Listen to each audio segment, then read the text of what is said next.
হাসির রাজা, জ্ঞানের রাজা, রসিক রাজা।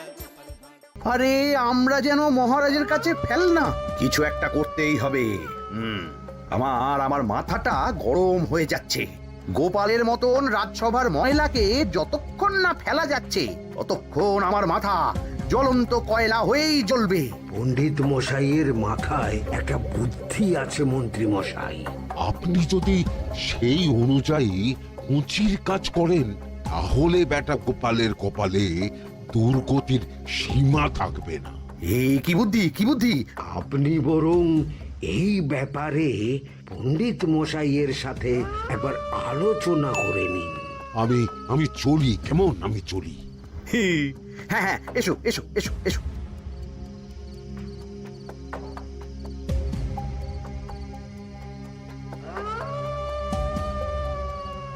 আরে ওই তো আমার বাঁ হাত ঘটা আসছে, বেটাকে দিয়ে একটা কাজ করাতে হবে। এ কি মন্ত্রী মশাই, আপনি এখানে দাঁড়িয়ে কি করছেন?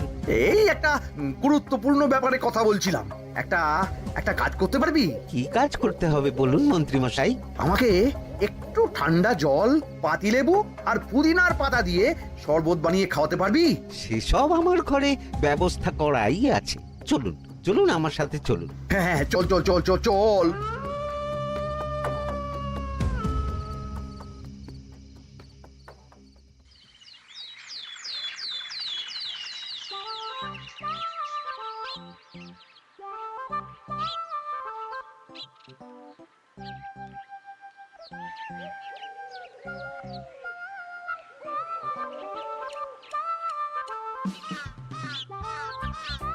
কি ব্যাপার পণ্ডিত, এত গুম মেরে আছো কেন? সকাল সকাল গিন্নি খুব বকেছেন মনে হচ্ছে। গিন্নির বাক্য সুধায় কান ভরে গেছে, আর কিছুই কানে ঢুকছে না। আরে দাঁড়াও দাঁড়াও পণ্ডিত, দাঁড়াও জ্যোতিষী।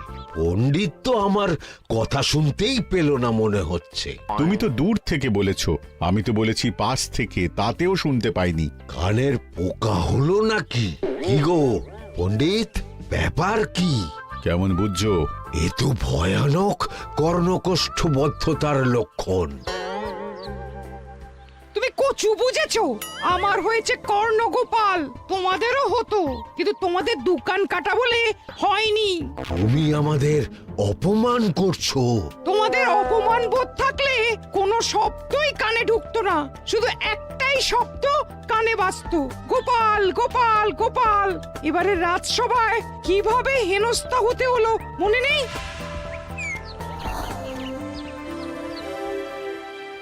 মহারাজ, একটা ভিক্ষা আছে। ভিক্ষার জন্য কৃষ্ণনগরের রাস্তাই সবচেয়ে উপযুক্ত জায়গা গোপাল, তুমি বরং সেখানেই যাও।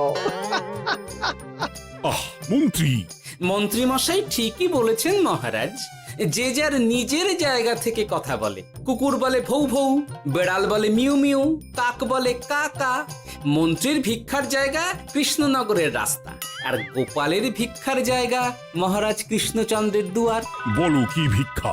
বাড়িতে পুজো আছে মহারাজ, খরচা অনেক, কিছু ঋণ আবশ্যক। যদি 100 মোহর। ঋণ তোমাকে আমি দিতে পারবো না গোপাল।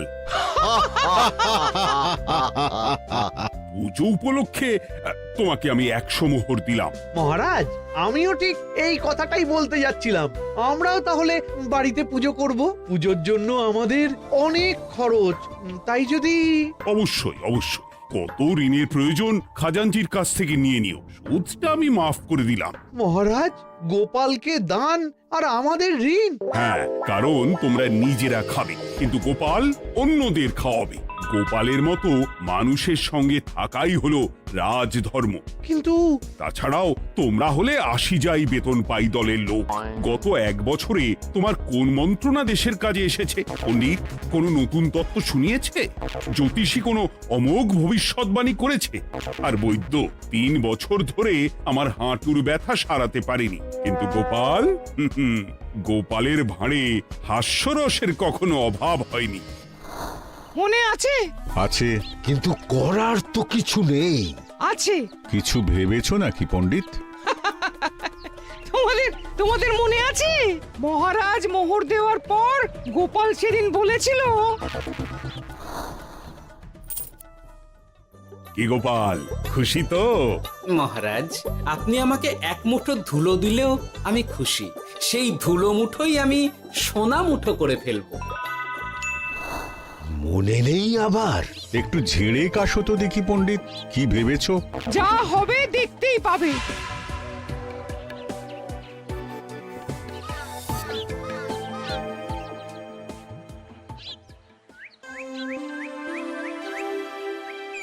মহারাজের জয় হোক, মহারাজের জয় হোক। ওরে বাবা, এই যে সকাল সকাল চান করে ঠান্ডা লেগে গেল মনে হচ্ছে। মহারাজ, ওই কবি গান উপলক্ষে গত মাসটা আমি কৃষ্ণনগরের কোণে কোণে ঘুরে বেরিয়েছি। প্রজাদের মধ্যে একটা অসন্তোষ আমি লক্ষ্য করেছি মহারাজ। অসন্তোষ? আমি তো জানতাম আমার শাসনে প্রজারা সুখে আছে। সুখে তারা ভাসছে মহারাজ, কিন্তু একটাই অসুখ, তারা মহারাজের দর্শন পায় না। তারা মহারাজের পদধূলির জন্য আকুল হয়ে আছে, মহারাজের দর্শন পাওয়ার জন্য চাতকের মতো অপেক্ষা করছে। চিত্রকরকে দিয়ে চিত্র অঙ্কন করিয়ে বিলি করে দিলেই হলো।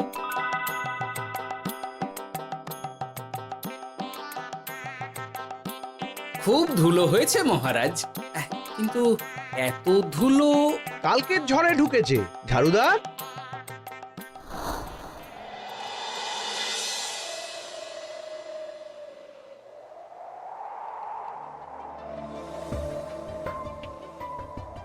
এই সুযোগ, রাজসভা ফাঁকা, এমন ঝড় যে পেয়াদারাও বাইরে নেই। কাজটা সেরে ফেল, বুঝলি? কিরে, কাজটা কর।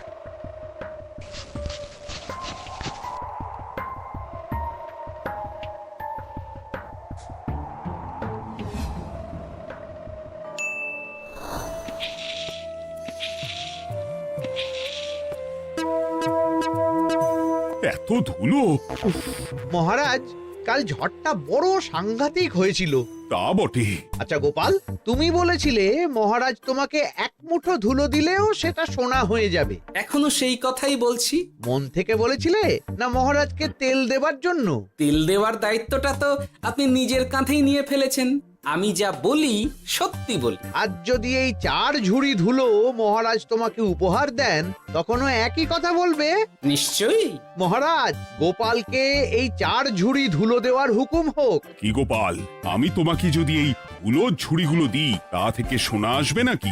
আসবে মহারাজ, মোহরের বস্তা আসবে। যদি না আসে, আপনি বলুন। তোমাকে কৃষ্ণনগর ছেড়ে চলে যেতে হবে। রাজি?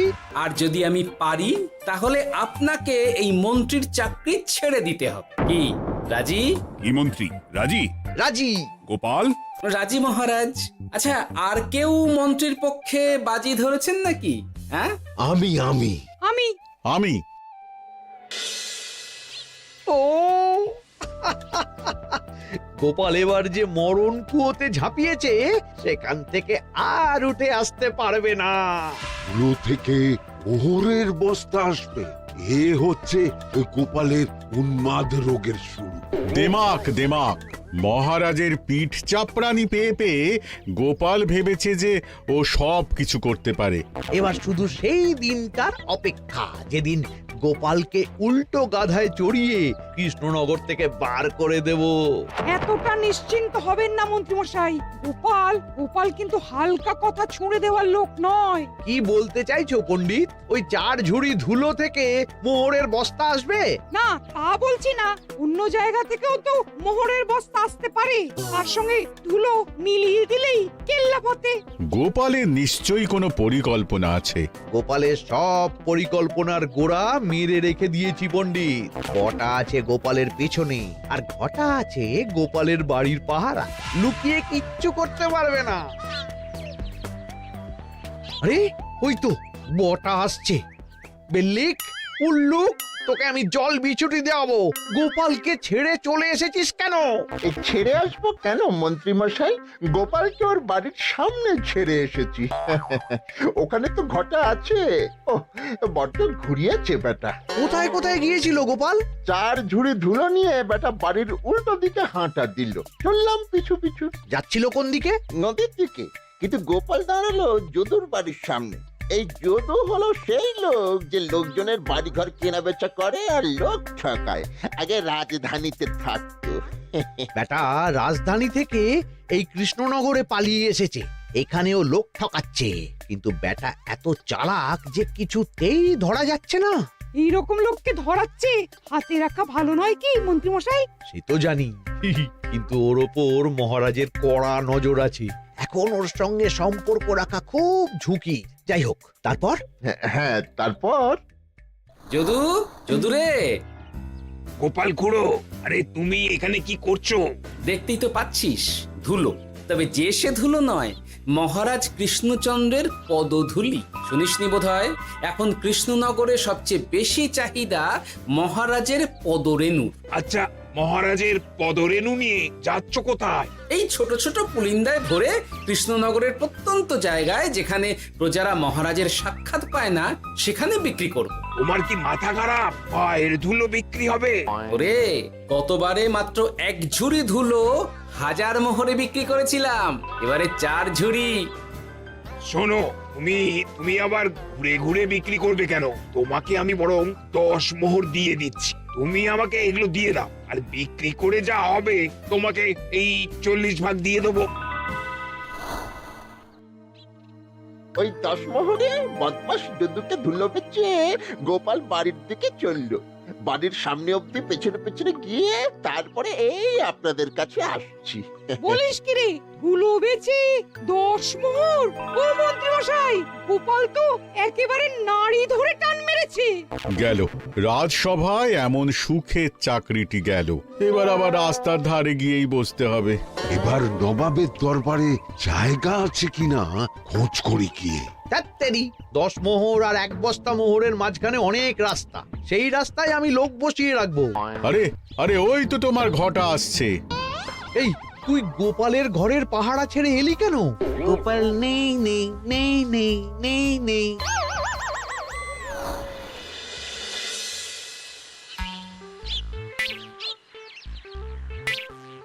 আরে, ভয় পেলি নাকি?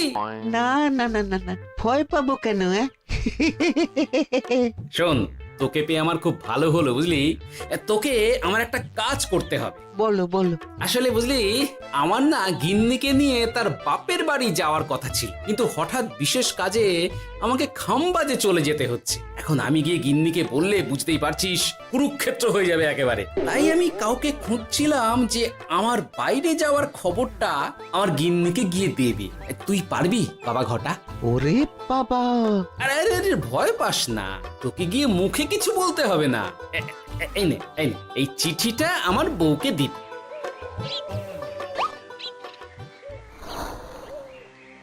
কৃষ্ণনগর ছেড়ে চুপি চুপি চলে যাচ্ছি, চালাকিটা দেখেছেন? ওসব চালাকি আমি তুড়ি মেরে উড়িয়ে দেব। কি করবেন? চারিদিকে আমি অশ্বারোহী গুপ্তচর পাঠাচ্ছি, গোপালকে কোনো চালাকি করতে দেব না।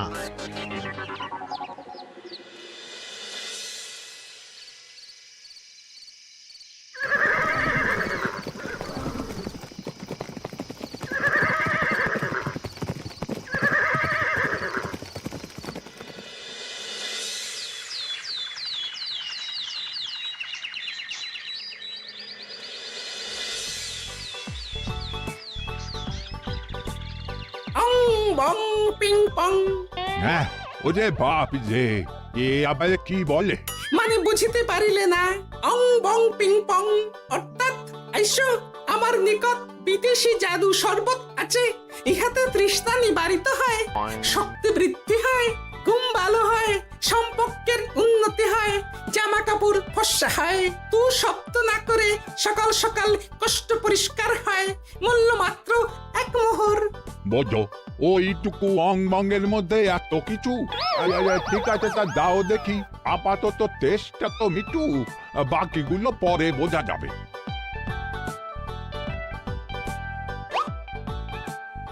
আহা, বড় ভালো খেতে তো। ঠং ঠং অর্থাৎ শক্তি বৃদ্ধি হলো। হ্যাঁ, হ্যাঁ মনে হচ্ছে গায়ে যেন দুগুণ বল পাচ্ছি। কি হয়েছে ভাই? এ কে? এ ভিন দেশ থেকে জাদু শরবত নিয়ে এসেছে গো। জাদু শরবত ভিনদেশ? একেবারে, হ্যাঁ একেবারে বহু ভুজা শরবত। খেলে তেষ্টা যাবে, গায়ে জোর হবে, ঘুম হবে, সম্পর্ক ভালো হবে, জামা কাপড় ফর্সা হবে, সকালে হ্রাস করে পেটও পরিষ্কার হবে। সে কি? দাও গো ভাই, আমাকেও দাও। গুড় জল, সঙ্গে একটু ভাজা মশলা, আমচুর আর বিট নুন, শুদ্ধ দেশি জিনিস। জানলে কেউ ছুঁয়েও দেখতো না, কিন্তু একটু বিদেশি গন্ধ দিতেই একেবারে হট্টমেলা। আরে তোমরাও এসেছো দেখছি। সং সং শঙ্কা, লং লং লঙ্কা। মানে অর্থাৎ এই শরবত খেলে আর শঙ্কা নাই, বুদ্ধি লঙ্কার মতন ঝাল হয়ে যাবে। তারপর ডং ডং ডঙ্কা, টং টং টঙ্কা, ফাইন ফাইন, অর্থাৎ টাকা আসবে আমার কাছে।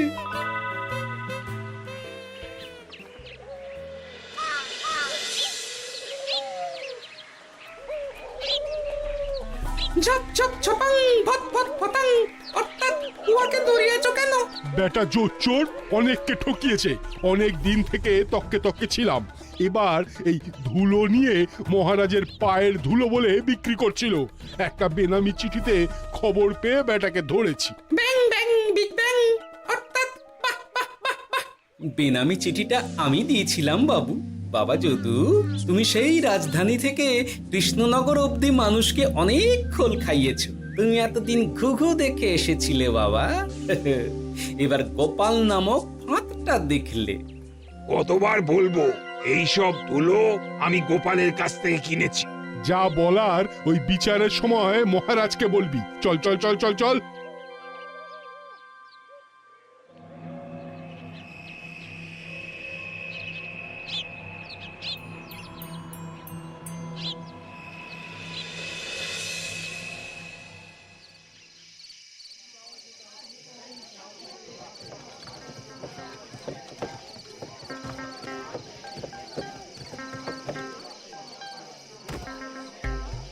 ঝন্টু মন্টু ননাংফু।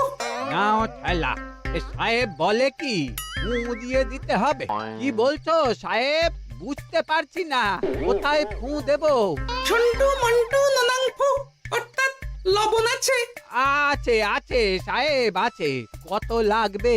ভান্ড ভরি আন্ডাকারি, অর্থাৎ যা আছে সব।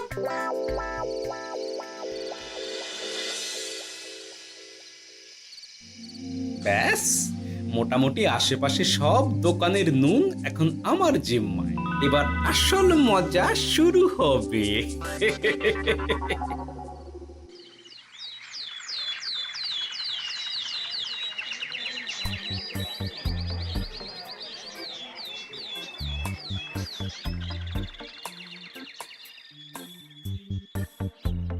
নুন আছে? না হুজুর, গোটা কৃষ্ণনগরেই নুন নেই। ওই দেখো, পুরো রাজসভাই বাজারে জড়ো হয়েছে। শান্তামনা, শান্টু মন্টু। আবার কি বলছে রে বাবা? শান্তামনা, শান্টু মন্টু, অর্থাৎ জনগণ শ্রবণ করুন। নান্টু কান্টু, নুন কিনিবেন আন্টু আন্টু। আসুন আসুন। আমার আমার এক সের নুন লাগবে। শান্টু, অবশ্যই 1 সের লবণ 10 মোহর। 1 সের 10 মোহর? 10 মোহর লইবেন না লইবেন না? না, নেব না। উত্তম উত্তম, গান্ডা পিণ্ডে ঢিসুম ঢিসুম, অর্থাৎ তাহা হইলে নুনের বদলে গৃহিণীর প্রহার ভক্ষণ করুন। আমাকে 1 সের নুন দিন। আমাকেও আমাকেও। নুন ছাড়া বাড়ি ফিরলে গিন্নি ঘর ছাড়া করবে আমাকে। শুনলাম কৃষ্ণনগর থেকে নুন উধাও। আছে মহারাজ, আছে। কৃষ্ণনগরের সব লবণ আমার নিকটে আছে। 1 সের 10 মোহর। এত দাম? দাম তো হবেই মহারাজ। লবণ ছাড়া রান্না কেমন হবে ভাবিয়া দেখুন। ঠিকই বলেছ, রাজপাকশালেও তো রান্না বসেনি। 100 সেরের মতন রাজপ্রাসাদে পাঠিয়ে দাও। 1000 মোহর দিয়ে দাও।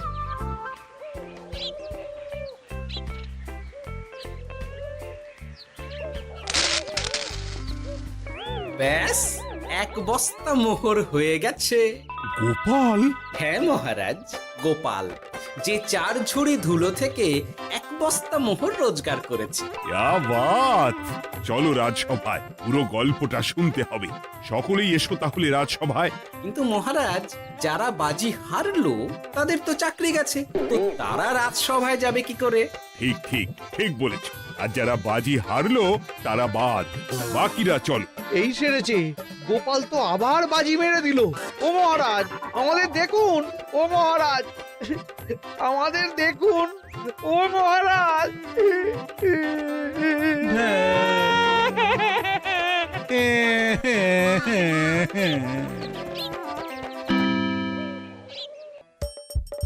হাসির রাজা জ্ঞানের রাজা রসিক রাজা